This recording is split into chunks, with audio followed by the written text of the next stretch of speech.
Secrets of Ancient Yoga of India. Secrets of regenerating subtle energies. Secrets of empowering mind. Secrets of true inner being. Secrets of healthy mind and body.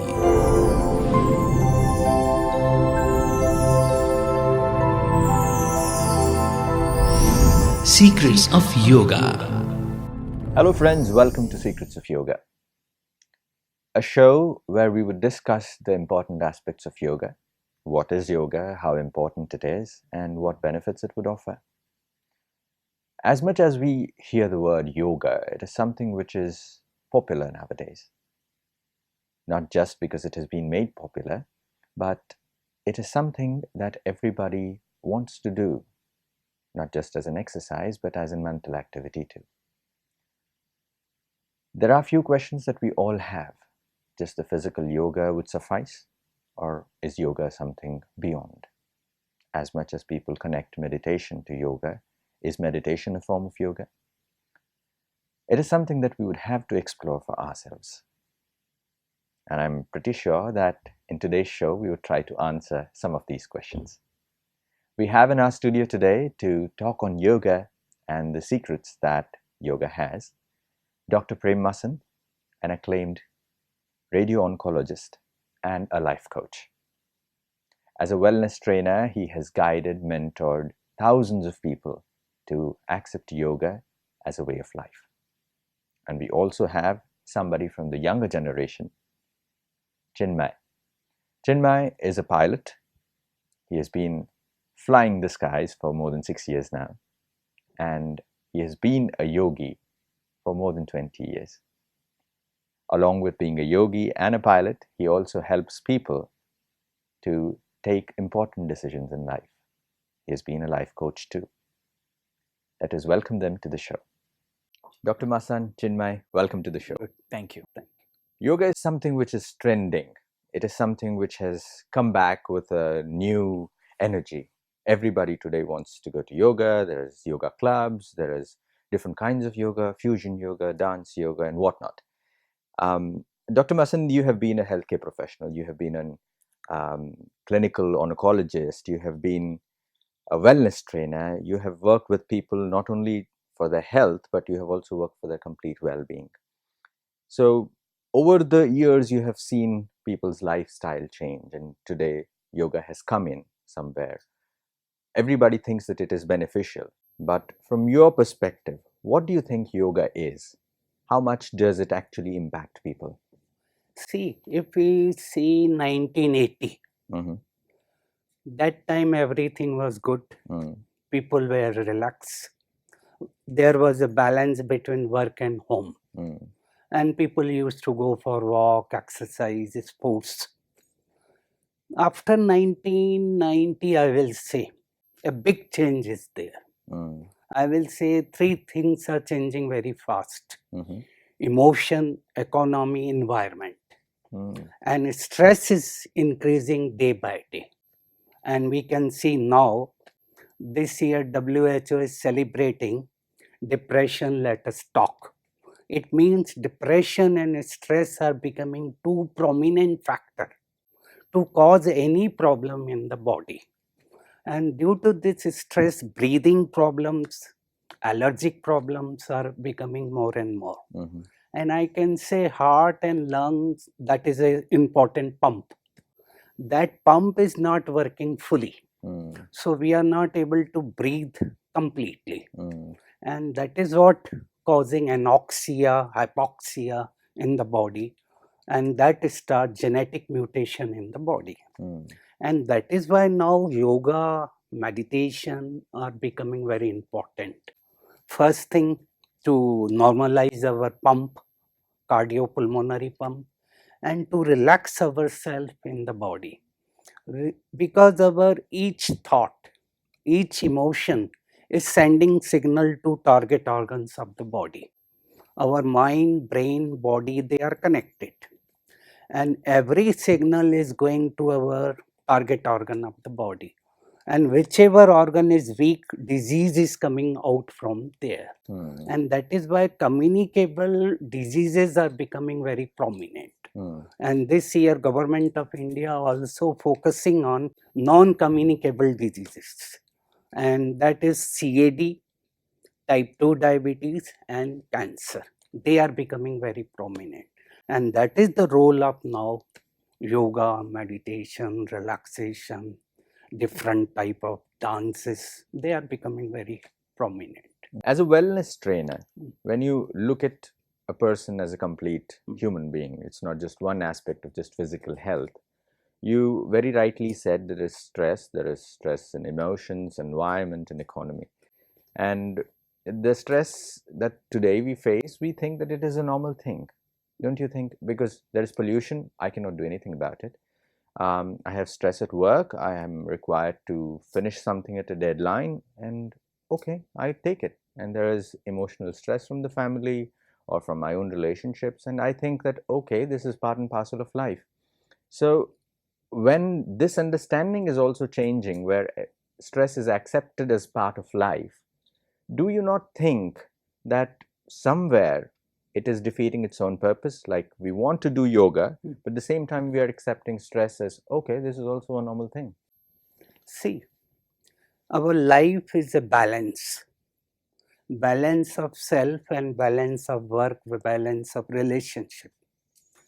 Now, moderate amount of stress is okay.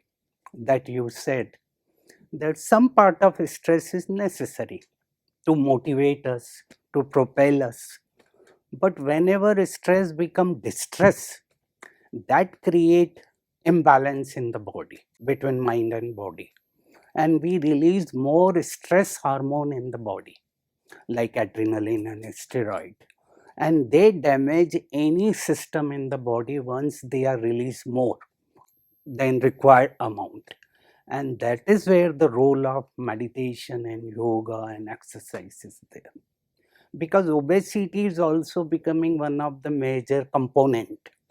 And obesity can cause any disease in the body. Our cardiac disease, our type 2 diabetes, even some cancer also can be caused by overweight in the body. And that is where the role of yoga, exercise and meditation is there. One more question. When you say the role of yoga and meditation comes in here, how beneficial do you think it is for people who are trying to cope up with these disorders, diseases? See, first signal start from our mind, and that signal transferred to our target organs of the body through the nervous system, through the endocrine system. And once I am relaxed here in my mind, those signals are not going to my target organs of the body. Body is working at minimum amount of energy because we require repair in the body, and 90% of energy goes in repair. Now if stress is more, our energy is going to be somewhere else, so repair will be less, and that create the imbalance. So once I am relaxed here in my mind, my energy is saved, and my oxygen level is better, saturation is better, my heartbeat will be less, my endocrine system is working in a rhythm, and that create positive energy in the body, which will heal our system of the body. And then we got so many muscles in the body, and all organs of the body, they are elastic. They are not plastic. They're flexible. Flexible.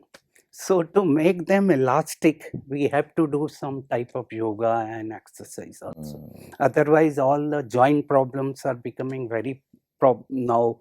Arthritis is becoming one of the major problem. Knee replacement is becoming a very common surgery now, and that is due to lack of exercise. The change in the lifestyle. Change of lifestyle. Because person is a preoccupied, and he is not getting enough time to look after the cell, and that is where the imbalance is there. Like you rightfully said, the changes that we see today, kicked in somewhere in the early 90s, and after the 90s, lifestyle changed, a lot of things changed. We have someone who comes from the 90s, somebody who is young, and I think from the younger perspective, Chinmay, we would want to know, has yoga helped you? And we have heard that you have been practicing yoga for quite an amount of time. And I would want to know your perspective of how yoga has impacted you and what benefits did it give? Absolutely.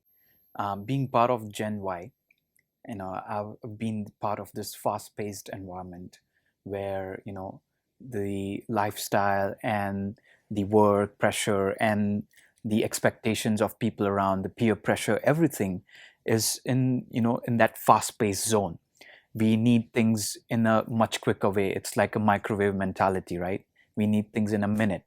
So that mentality and that zone of being occupied, like Dr. Masand rightfully said, that we are preoccupied so much in stuff that is not so important as our health, that we actually ignore our health, and then we start going back towards the diseases that which are incommunicable diseases.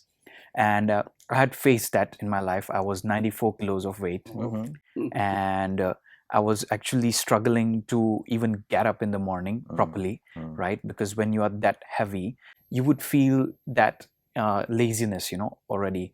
And I would procrastinate every single important task that I have to do. I was studying at the time, but I could not study properly.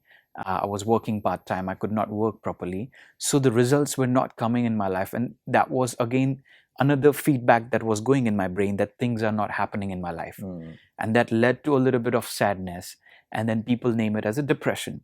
But of course, depression is part of being sad for a long period of time. So I thought at that point of time that this is it. I have to change something. Doing the same thing and expecting a different result, it's not going to work, right? That's insane, of expecting something else. So I thought to myself that I have to do something. And that's when I started a little bit of practice of meditation, a little bit of yoga, a little bit of pranayam, whatever I could do, 10 minutes a day. And gradually I increased. So now after a couple of years, I'm 77 kilos of weight, and I'm so productive, so healthy. I feel so good. And now I can see that whatever I'm targeted towards, whatever I think, I can actually put it in practice. Why? Because I'm motivated to do something. My enthusiasm levels have increased. My endorphins levels have increased. That is making me happier and happier, right? Rather than adrenaline. Of course, adrenaline is very popular in this culture of youths that, we need to do something and, we need adventure in our life. But what I found out was there is adventure in achieving my goals, right? There is adventure in helping people. There's adventure in knowing myself, right? And that's what I found out when I came in touch with Brahmakumaris and when I started practicing the mental meditation as well, which helped me a lot. When I listened to both of you talk, I realized that I'm talking to two doctors now, not one.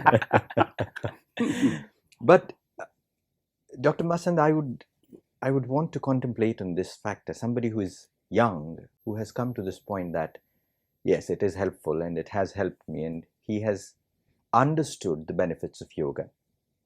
How much more do you think that there is work need to be done on creating awareness of what yoga is, and how much it has to be brought into the common mindset of a common man? See, we can see now awareness is becoming more and more through media and through different aspects.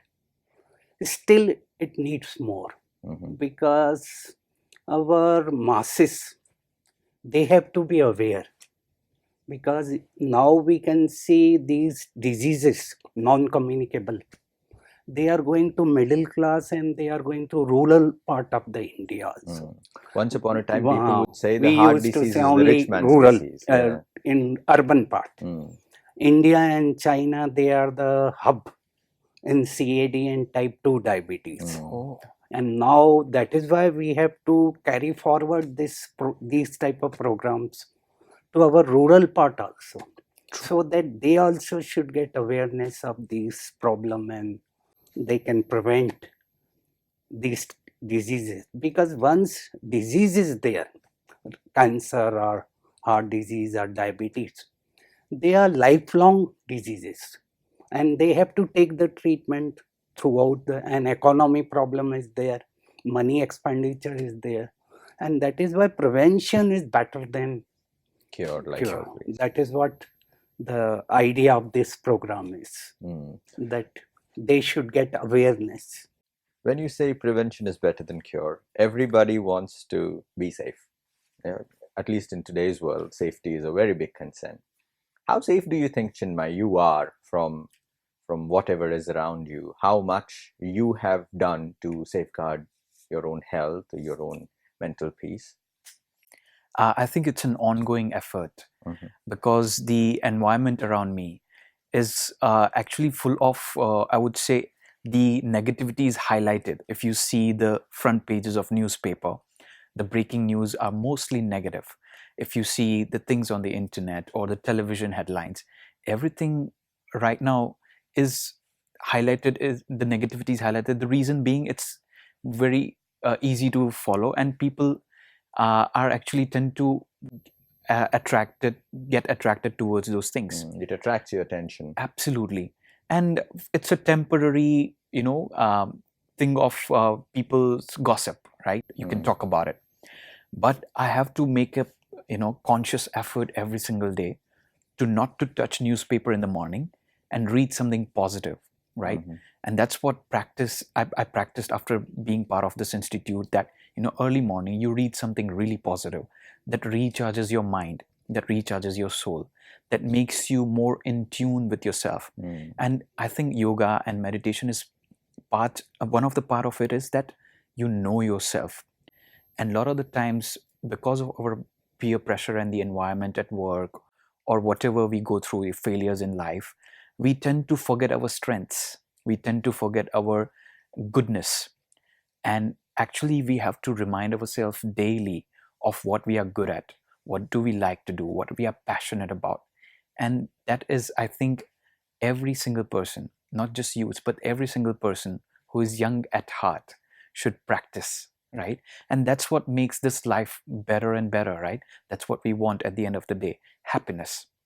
And happiness is, I think, a journey of achieving your dreams and goals. That's when you're happy, right? Even a small goal of having a better health. I'll give you an example of my mother. She's 62. And on her birthday last year, on 4th of November, I gifted her gym membership. Oh, good. And she started working out. And couple of months, it was a little bit hard for her to get used to it. But once she started getting results, when she started the journey of achieving her dream of, losing about 6-7 kilos, she was so happy. Her happiness level had increased about 100%. Yeah. So I figured this out, that it's a journey to achieve happiness. It's not just like, if I get this car, I'll become happy. If I get this job, I'll become happy. It's a journey of achieving your dreams and goals, right? Dr. Masand, when I listen to him speak, it's about what did he give to his mother. Everybody wants to make a change, like everybody wants to be healthy. But sometimes it so happens that, okay, today morning I would wake up and start doing yoga. But when the alarm hits 6, I'd say I would sleep for another half an hour. And I would postpone yoga to something else. It's not that I'm not valuing it, but I have this mentality of not giving it a preference. People want to make changes, but somewhere there is some strength that they're looking for. They want that change to happen. And the willingness is there, the desire is there, but the power to execute is missing. Where do you help them? I'm asking this question to you is because you have been a wellness trainer along with being a clinical person. You have helped people to bring about that change. So rightfully, how would you help people to actually make that thing happen? See, as we all know, emotional level is changing very fast. And negative thoughts are becoming dominant in human civilization. And I will say, before depression, negative thought is a prominent problem in human mind.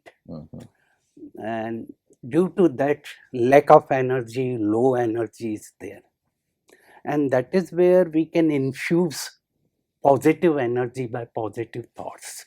And that is where the role of meditation is there. Whenever I am connecting myself to higher source, my positive energy is coming, and then I am applying to those priority areas where I want to use it.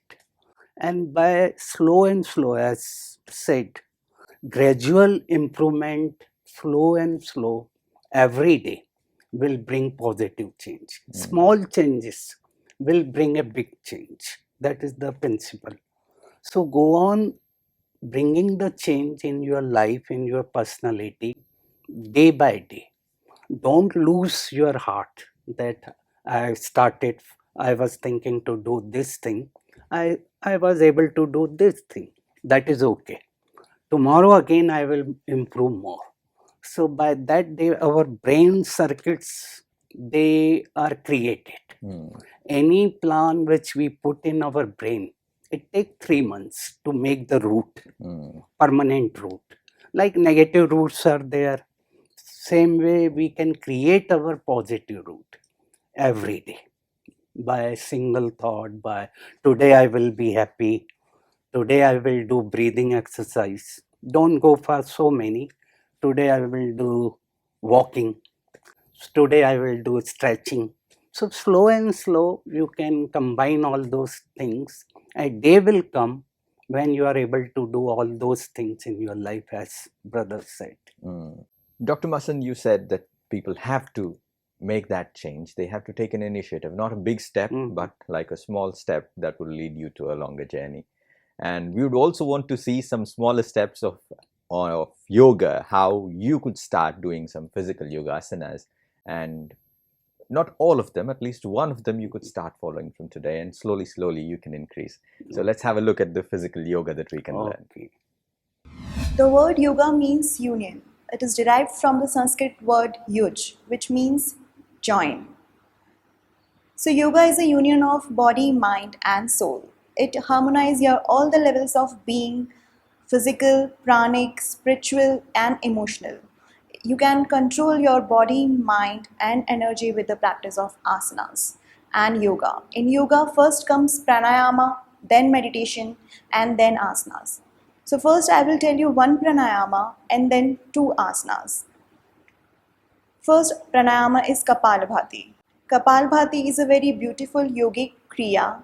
It has a cleansing effect on your lungs. It improves your function of kidneys and liver, and it generates heat in your body, so it helps to dissolve your waste matter and detoxifies your body. And contraindications that people who are suffering from heart diseases and high blood pressure should not practice this. So I tell you how to practice Kapalabhati. You are exhaling from your both the nostrils, and at the same time you are contracting your abdomen muscles, and inhalation is very passive. So sit in any meditative mudra, your hands on your knees, close your eyes and relax your whole body. And exhaling through both nostrils and contract your abdomen muscles.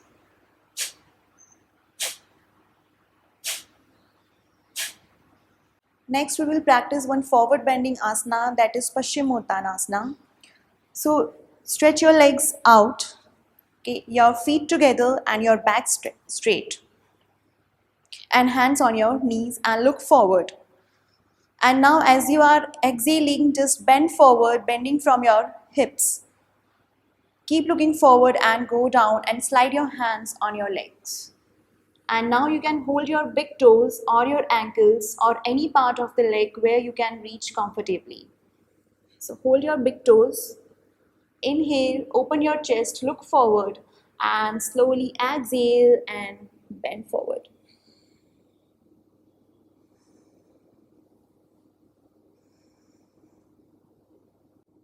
And stay here for 5 deep breaths.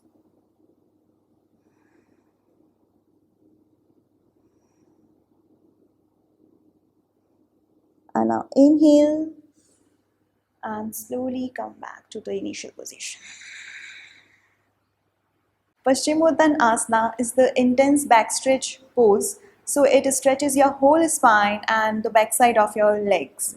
Now the counter pose of Paschimottanasana is Purvottanasana, and again the people who are suffering from high blood pressure and heart diseases are not recommended to practice this pose. Your legs outstretched, your back straight, palms on the ground by the side of your buttocks, around 30 centimeters behind the buttocks, and fingers facing inside, and elbows straight.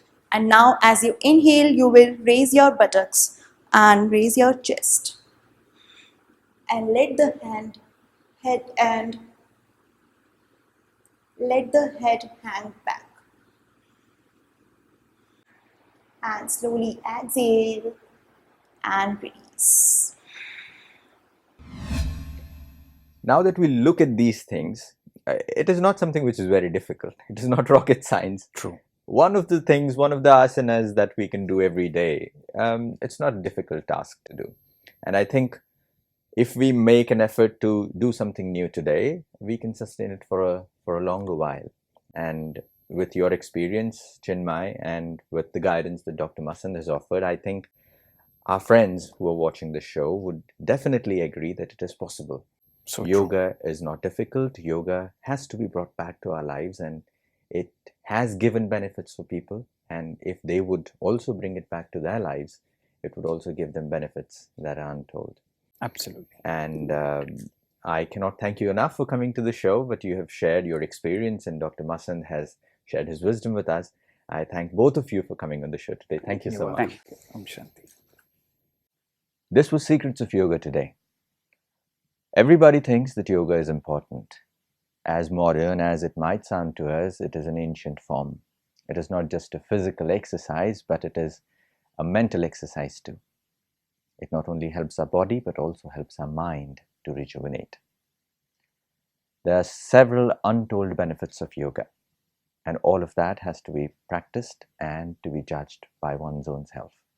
And I'm pretty sure with today's show, with wisdom and experience that we have had today, we would also practice yoga. Not of the entire yoga, but at least some part of it to start with. Wishing you all good luck and happy yoga to you. Thank you.